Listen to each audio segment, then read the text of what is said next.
Hi, After the Fall just recently had a patch, and I thought I'd cover it here and how it kind of explains how the future of After the Fall is going to be.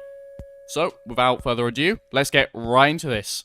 To begin, input floppies can no longer appear in Nightmare and have a reduced spawn in Master, which is really helpful, especially for when you're grinding for floppies in high difficulties. To have the chance of getting a Nightmare floppy in Master and Nightmare a lot more than usual, that's a lot nicer for the grind.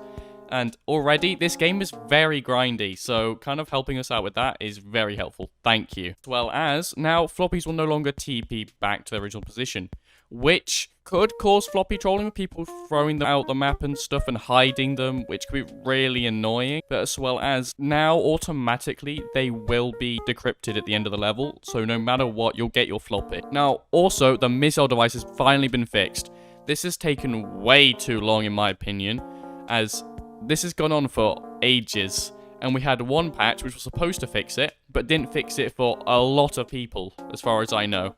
So, having it will finally help, especially doing those nightmare runs solo, seeing as that thing is broken for how much it can help you, especially if you're overwhelmed. On top of that, they've also had things to help. Things like you can no longer take items from other people's vendors. I can see why they did that, to prevent people from just stealing other people's items. But also, it was very helpful, especially if you're a coordinated team, to have one person just taking things off item racks so people could just sit there buying them straight away. So, yeah, that removes a bit of stuff like that. Whilst they removed some of the coordination, at least you'll have a lot more coordinated teammates now in Nightmare, as you have to complete Master to unlock Nightmare on that level. So, now, you have to go unlock Nightmare, and this means for everyone has to re-unlock Nightmare now by doing every map on Master difficulty. I'm really annoyed. I've already beaten all the maps on Master difficulty, so now I have to go redo it all because of this one thing. I feel I could have probably tied it to already checking your account if you've already done it, but to be honest, I don't mind having more stuff to do in this game, but that is really annoying to have to do. And, well, finally, there's more camos. A few more Nightmare camos, just a few more general camos. Really fun, to be honest, to go get them. Some of them are more accuracy-based, some of them are more kill-based again. But it's all fun. And to be honest, let's get into the biggest part. They finally fixed door glitching. And I know I'm not the only one who's probably been affected by this, but every time I joined a public lobby, all I'd get is, do you know how to door glitch? Do you know how to door glitch? And it was so absolutely annoying. Especially since you just want to go do Nightmare properly, go grind, just not do it solo, and you just get these kids, mainly, who want to just do door glitches. Which, I'm sorry for a kid, and I'm saying this, a lot of the time it was those high-pitched voices I was hearing asking about the door glitch, which was very irritating to hear how many people who wanted to glitch. And also, I think they've kind of prevented this from happening again by making it so you have to do the boss fight. I'm really happy they've done this. I just think it took a bit too long, to be honest. Hopefully, going forward, they fix these glitches a lot quicker. So, yeah. But they've also kind of focused on balancing, which, I'm going to be honest, the game was in quite a nice state where everyone could use every weapon, but it looks like they weren't happy. As now, blue ammo, aka 9mm, has been reduced to 180 from 200. So, they clearly saw things like the service pistol and SMG as a big downside. But mainly the SMG, as you read more through these patch notes, you'll see it was clear the SMG. So, SMG damage was decreased from 60 to 50, which, in my opinion, I've played with it, it doesn't really affect too much, especially on the high difficulties, just because the stunning exists. Also, pistol damage was up to 55 from 40, so trying to force our hand into a switch, kind of, like a maybe pick your poison kind of thing, like do you want the SMG or do you want the pistol, or do you want to just completely not use a blue weapon because the ammo's so low now. I don't really know what they're trying to go for, but in my opinion, I think it's more of they want people to be a lot more conservative with the ammo type, and they don't want it to be as strong as it is right now with the SMG having so much damage. So I see why, as even personally in my streams I said that SMG uptime was going to be a really difference between the good players, as players that could make the most out of the SMG are going to go absolutely ham through hordes. I see why this came, and at the same time, I don't really see why they want to force our hands with making a choice between the pistol now, as the next buff is kind of weird. They upped the MT damage to 75, which was 70, and already I said this, there was kind of already a choice with the MT and the carbine, and I saw a few people also kind of asking me which one was better, but to be honest, it was all kind of If you're willing to deal with the recoil, that higher damage is really helpful. If you want a consistent gun, the assault carbine's really useful. And the thing is, when it comes to the two guns, you have the MT, which has a recoil pattern, which is a bit difficult to deal with when you first get into, but also it's not that consistent pull-off constantly in Nightmare. So having a gun that's more consistent, like, well, the assault carbine, is a lot more easier to deal with.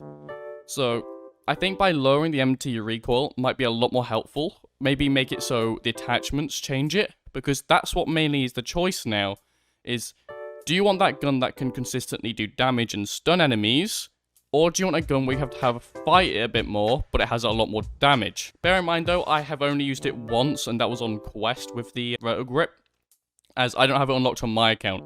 And as I know, Quest and PSVR have both lower recoil patterns for some reason than PCVR, which I thought they would have addressed that somewhere in here, but they really haven't, so I don't know really what's going on. Other than that, all they did was increase items in cost in Nightmare, which doesn't change too much, as already a lot of players found they were using their items up a lot more in Nightmare. Maybe it just makes people just take account of them harvest before they just buy hundreds of items. Other than that, that's really the balancing. It's a bit weird choices, and in my opinion, it doesn't change too much, really sincerely. I think they need to kind of take a step back, use the weapons, and realize what actually needs changing. I'm not saying they don't, but in my personal opinion, the MT just has too much recoil to be able to use consistently through your runs.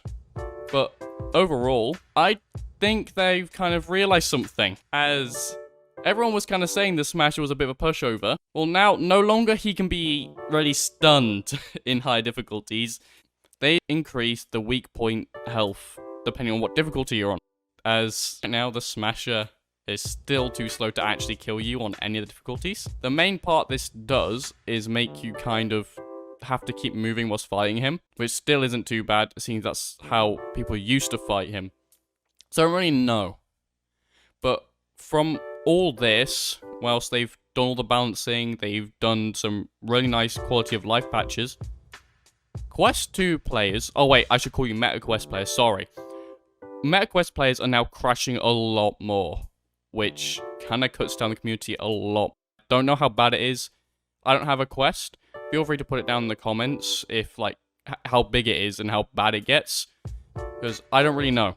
But from what I can tell, a lot of the community just doesn't really want to play this game right now and sees, like, playing things like Zenith whilst the crashes get fixed, because they can't be asked to go halfway through a run and then crash. And with people wanting to grind for a new camo, which they've just released with this patch, that's really, really annoying. Hopefully this gets fixed, and they have said they're working on patches for this.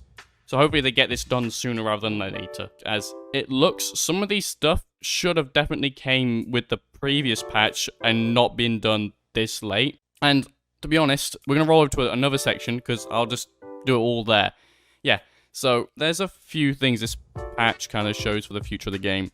So let's get on to that quickly. Right now, it looks like they're taking very long to do big patches like this. And whilst it's nice to know that we're getting things polished, like, gradually, and we know they want to iron out all the bugs before giving us new content, but whilst it's nice to know we're getting these ironed out bugs and stuff before we get new content, I don't really think we need it right now. I think definitely the door glitch should have been fixed, but right now the game's in a state where we need new content sooner rather than later, to be honest. It's in a tough spot. We really need something new here, but we got nothing. Obviously, we got camos, we got some other stuff added, but I would have really liked to have seen maybe just one new map, a new gun, something to keep people alive just for a week. But right now, the game is very, very much just stale. It's not really dead, because I do see some lobbies fill up completely, and still find people in public matchmaking.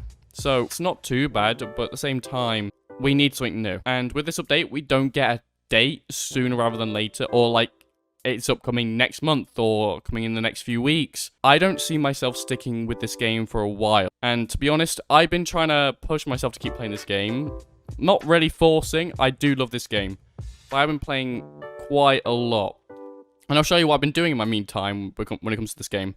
I've been doing speedrunning, and I'm surprised that a lot more people haven't uploaded runs on this. It might be that people don't know where to upload their runs, and I'll put the speedrunning.com section in the description as well. It'll be one of the top ones. I think this could save the game a bit more, especially if people, like, get into it. After the Fall is a really good game for speedrunning, as there's a lot of strategy that comes into thinking and a lot of forward planning.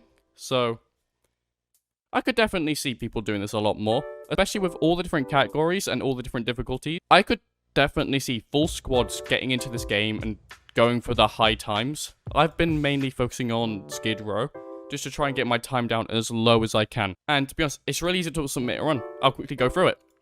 All you do is click submit run, and just put what your time is for the run. Put your platform, put your players, like if you have more players, it'll show different players, like player 2, player 3, or player 4, as well as just select your difficulty, map. This could also be all levels, as you can time yourself for all different levels. You have the video link, which all you have to do is just upload to YouTube. You then use a stopwatch maybe just to quickly time over. You don't even need to have the little time at the top left. And once you've done that, upload it, boom. A moderator will look through it. Maybe in a day or two, your run will be submitted, and you'll see it on the leaderboard, which is really nice. I'd really love to see more people speedrunning in the future. But moving on, let's kind of just summarize everything. Real quick, I think they're focusing way too much on getting everything ironed out rather than giving us new stuff. I could see them maybe giving us a map or a gun, maybe in these patch notes eventually realizing that we need drip-fed content. If you've not heard that word before, it's very common in the Destiny community. In Destiny, they kind of release things weekly or /monthly. There'll be a big thing happen maybe every 3 months with a new season or something, but over weeks you'll get new stuff added to that season. That's how they could do it eventually, is we get stuff every maybe month. I don't see every week because they aren't a big team like Bungie is, but I could definitely see them do something like that, because we might need something like that for now, just to keep going. That's really mainly it. These balancing changes don't really affect too much, especially with the assault carbine and shotgun not being touched at all. Other than that, that's it. I'm probably going to be done for After the Fall for a while now. Until they release the big update that they keep talking about, I don't really think I'm going to be able to do much with this game. I've done most of the things I want to do, and I've covered a lot of things I wanted to cover. So I'm probably going to be experimenting for a while on this channel, so feel free to put some game suggestions in the comments, and kind of suggestions of what you would want to see, as I'm probably going to be experimenting with different games for now, mainly PvE games I'm thinking of doing, and that'll be both VR and also flat screen games, so I'm not just going to limit myself. I will be doing a video at some point on Zenith when I've gotten to the late game with both my characters, so look out for that. But also, yeah, I hope you guys enjoyed, and I'll see you on the next one. Peace.